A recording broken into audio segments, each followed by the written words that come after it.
다른 사람을 의식하는 게 아니라 다른 사람들 눈에 비춰진 나 자신을 의식하는 거예요. 차갑게 대하는 걸. 안녕, 웃긴 듯 따뜻한 상담사 웃다예요. 오늘은 드디어 회피성 성격장애 영상을 찍습니다. 왜 드디어냐? 제가 예전에 그 애착요형 영상 찍을 때 제가 회피애착 요형의 성격이라고 말씀드린 적이 있는데, 그러다 보니까 이제 제가 회피에 대해서는 좀 할 말이 많아요. 저는 회피성 인격장애는 아닌데 회피성 성격을 가지고 있는 부분이 좀 없지 않아 있기 때문에 그런 고통을 받으시는 분들의 마음을 너무 잘 이해하죠. 제가 타인에게 관심이 없는 건 아닌데 마치 관심이 없는 것처럼 행동을 하고, 또 심지어는 더 나아가 차갑고 냉정해 보이는 그런 말과 태도가 비춰질 때가 있죠. 근데 사실 제 성격은 타인에게 관심이 많습니다. 애정도 많고 마음도 따뜻하다라고 생각하는데 그게 전혀 표현이 되지 않는 사람인 거예요. 제가 이제 어떤 친구가 버스비가 없어서 맨날 집에 걸어간다는 거예요. 근데 제가 그 친구에게 야, 그러면 내가 돈 좀 빌려줄게 이런 말을 하질 못해서 그 친구 가방 속에 한 5만 원을 몰래 넣어놓은 적이 있어요. 나도 5만 원 겨우겨우 벌고 살 때에 걔한테 이렇게 넣어준 적도 있었고, 어떤 어른이 이제 손이 되게 거치신 거예요. 일을 많이 하시는 분이거든요. 식당 일을 하시고. 그래서 그분 가방 속에다 핸드크림을 몰래 넣어놓은 적도 있어요. 근데 오늘에 이렇게까지 한 10년 지났어도 그 어른이나 그 친구나 내가 그런 짓을 했다는 걸 전혀 알지 못해. 내가 당신을 그렇게 생각한다라는 제 마음을 표현하지 못해요. 병적으로. 저 사람은 정말 냉정해. 쟨 정말 차가운 데가 있어. 라는 평가를 종종 들을 때가 있었거든요. 그럴 때 제가 되려 굉장히 좀 스스로 상처를 받았어요. 내가 지를 속으로 얼마나 생각하는데 나한테 그런 식으로 얘기를 할까. 내 속도 모르고. 그런 생각을 정말 많이 했었죠. 제 콤플렉스예요. 인간관계를 못하는 게. 이때 이렇게 본의 아니게 콤플렉스 커밍아웃을 하는. 이소라가 이런 노래 불렀잖아요. 뭐지 가사가? 내가 사랑하면 사랑한단 말 대신 차갑게 대하는 걸 알잖아. 갑자기 노래하니까 정말 낯뜨거운데요. 하여튼 이 노래를 들을 때 제 마음이 짠해요. 저도 눈물 날 것 같아. 내가 사랑하면 사랑한다는 말 대신 차갑게 대하는 걸 모르냐고. 제 인격을 그대로 설명해주고 있는 그런 노래죠. 회피들의 마음을 잘 압니다. 할 말이 많네요. 제가 오늘 말씀드리고자 하는 회피성 성격장애는 두려움, 특별히 대인관계 두려움을 가지고 있는 사람들의 이야기입니다. 정확히 말하자면 대인관계가 두려운 게 아니라 타인의 비난이나 타인의 거부, 타인의 비판이 죽도록 두려운 사람들이에요. 그래서 처음부터 사람들과 인간관계를 맺지 않고 가까이 하지 않으려는, 이렇게 회피해버리는 성격의 사람들인 거죠. 그렇다고 해서 이 회피성 성격들을 모든 상황에서 다 회피해버린다라고 판단하시면 안 돼요. 그건 그냥 단순히 인내심이 부족하거나 변덕이 많아서 그런 걸 수도 있어요. 여기서 말하는 회피성 성격장애라는 것은 인간관계, 대인관계에 있어서 기피 현상을 보이는 걸 뜻하는 거예요. 뭐 이런 얘기 하잖아요. 우리 남친이, 우리 여친이 회피해요. 그래서 싸우면 잠수 타요. 이런 얘기들 많이 하시는데 거기서 쓰시는 회피라는 표현은 여기서 말하는 회피하고 다른 거예요. 그건 그냥 말 그대로 회피, 단어 뜻으로서 회피지 이렇게 성격장애에다 갖다 붙이는 회피의 뜻은 아니라는 거죠. 회피성 성격이 있고 회피성 성격 장애가 있는데요. 이 회피성 성격은 처음 보는 사람, 친숙하지 않은 사람들 앞에서는 굉장히 말수가 적고 나서지를 못하고 표정도 없고 불편해하지만 친한 사람, 가족이나 친한 친구들 이런 사람하고 있을 때는 엄청 밝고 말도 많고 활발해, 심지어 매력적이기까지 한 아주 다정다감한 그런 사람입니다. 가족과 친구라는 자신의 작은 성 안에서만 정서적인 안정감을 얻을 수 있는 사람이에요. 그 사람들은 냉정하고 차가워 보이지만 실제로 절대 그런 사람이 아닙니다. 그렇게 보일 뿐이죠. 도대체 왜 그러는 걸까요? 낯선 사람한테는 내가 사랑을 받을 것이다, 내가 그들에게 수용될 것이다 라는 확신이 서지 않기 때문에 두려운 마음에 처음부터 일정한 거리를 두는 겁니다. 피하는 거죠. 이들이 대인관계에 있어서 차갑고 냉정한 태도를 보이는 건 아주 아이러니하게 또 오히려 그들에게 인정과 사랑을 받고 싶은 욕구에서 나오는 행동이라는 거죠. 이 회피성 성격장애는 이런 회피성 성격이 극단화된 겁니다. 회피성 성격장애의 특징들을 말씀드려 볼게요. 한번 자기 자신을 한번 진단해 보세요. 회피성 성격장애들은 무엇보다도 가장 큰 거는 대인관계가 어렵습니다. 그리고 자기가 대인관계 못하는 거를 되게 자존심 상해하고요. 콤플렉스라고 여기죠. 또한 우울증이나 불안장애 같은 것들을 부차적으로 갖기도 합니다. 어떤 사회 참여나 직업에 적응하는 것도 굉장히 어려움을 많이 보입니다. 분열성 성격장애하고 회피성 성격장애하고 인간관계를 못한다는 점에 있어서 굉장히 비슷해가지고 옛날에는 구분을 안 하기도 했는데 지금은 명확히 구분이 돼요. 왜냐면 내면의 동기가 너무 다르거든. 회피성은 인간관계를 잘 하고 싶은데 두려운 마음에 못하는 거고, 분열성 성격장애는 아예 관심이 없는 거예요. 타인에게 아예 관심이 없는 거예요. 그게 거기에 있어서 큰 차이를 보이는 거거든요. 회피는 타인이 나를 조금이라도 싫어하거나 거부하는 듯한 그런 태도를 보이면 스스로 굉장히 상처를 받고 심한 모욕감을 느낍니다. 아무도 나를 싫어하면 안 돼. 나를 싫어할 것 같으면 처음부터 인간관계를 하지 않아야 되는 거죠. 근데 이건 아까도 말씀드렸듯이 비사회적인 태도를 갖고 사는 게 아니라 어쩌면 반대로 너무너무 사회적이고 싶기 때문에 나오는 태도라는 거예요. 근데 다른 사람에게는 어떻게 비치냐면 단지 그냥 냉정하고 좀 타인에게 무관심하고 조용하고 내성적인 사람 정도로만 비춰지는데요. 오래 그 사람을 보다 보면 얼굴에서 나타나요. 아, 이 사람은 대인관계에 굉장히 불안함을 가지고 있구나. 어떻게 알 수 있냐면 자세가 일단 굉장히 경직되고 불편해 보입니다. 얼굴 표정도 굳어 있고, 그리고 말을 하는 것도 굉장히 딱딱하고 말이나 생각이 탁탁 끊기는 게 보여요.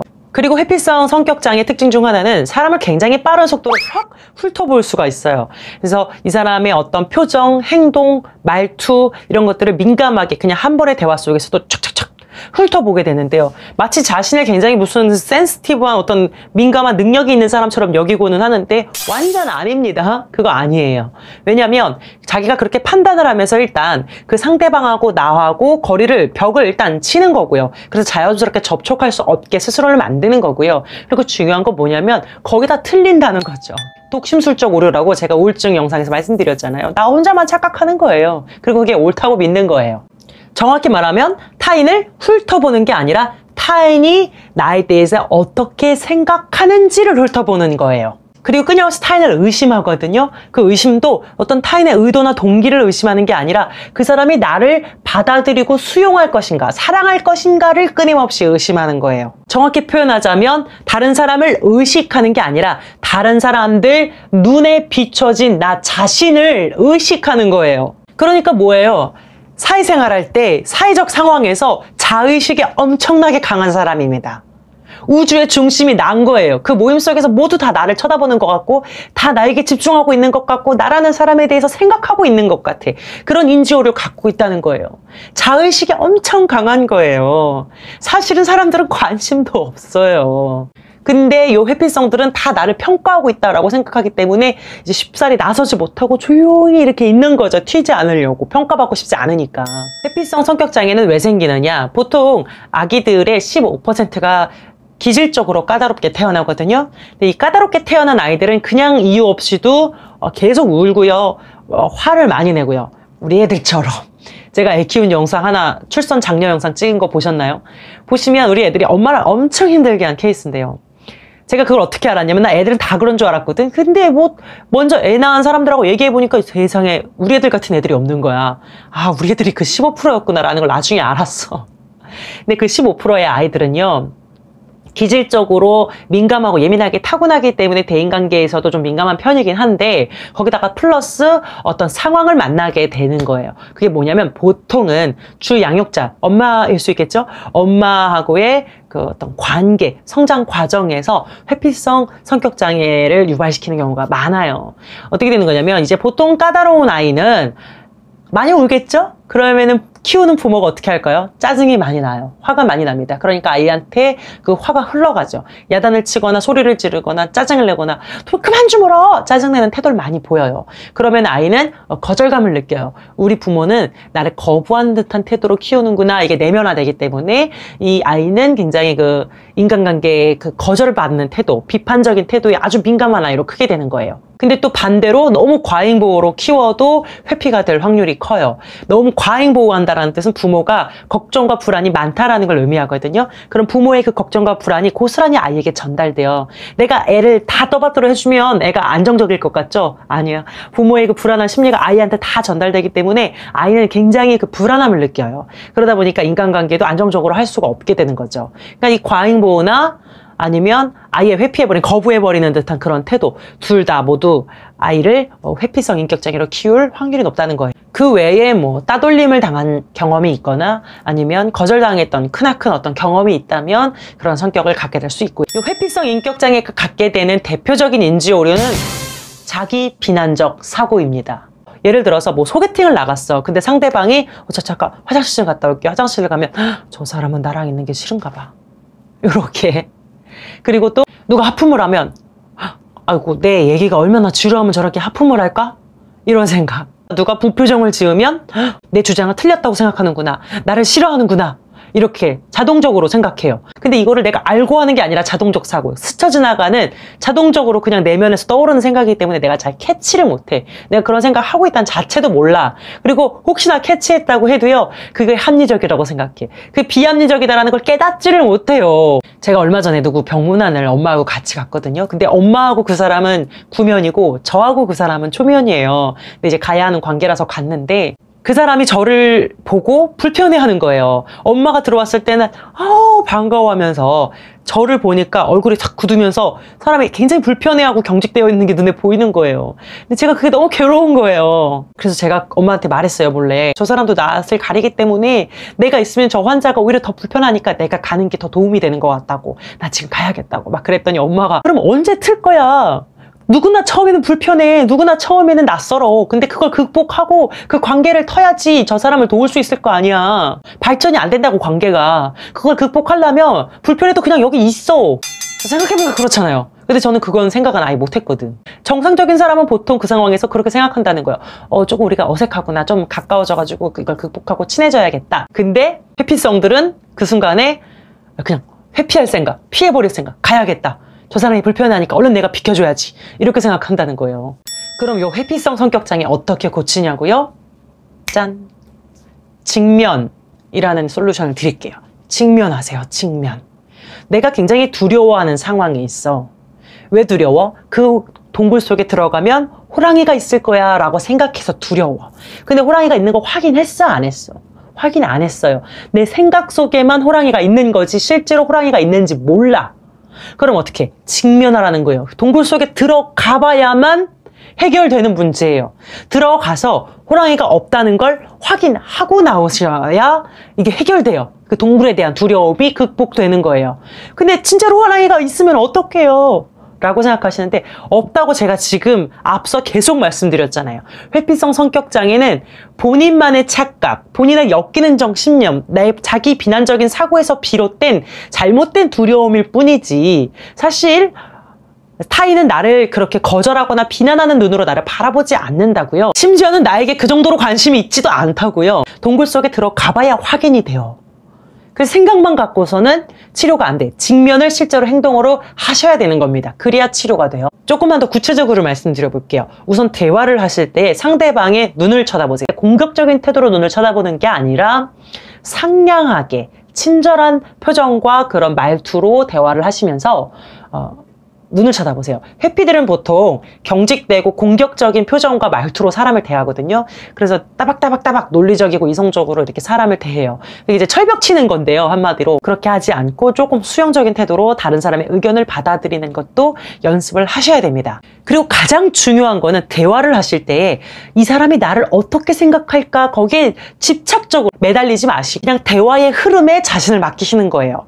상대방과 나의 그 관계에 흐름 속에 나를 그냥 내어 맡기는 거예요. 이 대화에 집중을 하세요. 내가 이렇게 말하면 그 사람은 나를 어떻게 생각할까 그런 것들을 의심하지 말고 그냥 대화에 집중하고 관계에만 집중해서 자연스럽게 대화를 이어나가시는 연습을 하는 거죠. 상대방의 반응을 너무 이렇게 살피지 말란 뜻이에요.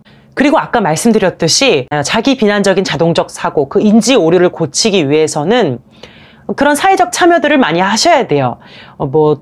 동아리 활동을 한다든지 아니면 어디 수련회 같은 데를 간다든지 어떤 모임에 참여를 해본다든지 이렇게 사람들이 좀 만나는 활동에 일부러 좀 직면을 해보시고 거기 갔을 때 끊임없이 연습을 하는 거예요. 내 인지 오류에 대한 연습.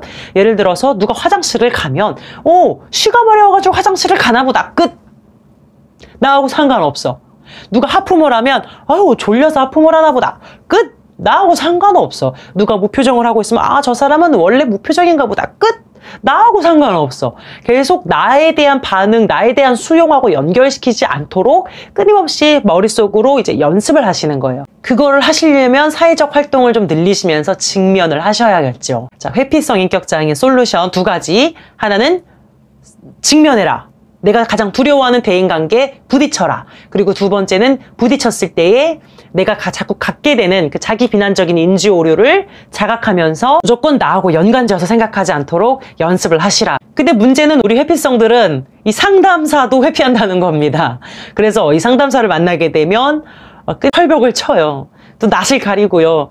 근데 이 사람들의 장점은 뭐냐면 신뢰관계가 생기면, 친분관계가 생기면 아주 따뜻하고 다정다감하고 심지어 매력적이기까지 한 그런 사람이 되거든요. 그래서 아마 상담사하고도 시간을 좀 가지고서 좀 친숙한 관계로 나아가시다 보면 분명히 좋은 결과가 있을 겁니다. 분명 회피성들은 속에 가지고 있는 반전 매력이 있거든요. 그러니까 본인의 매력들을 잘 발산시킬 수 있도록 조금만 더 노력을 하셔서 고쳐 나가시길 바라겠습니다. 더 자세한 상담 사항이나 심각한 문제가 있다면 메일이나 댓글로 문의 주시기를 바랄게요. 오늘 영상도 도움이 되었다면 구독과 좋아요 눌러주세요. 웃긴 데 따뜻한 상담사 웃다였습니다.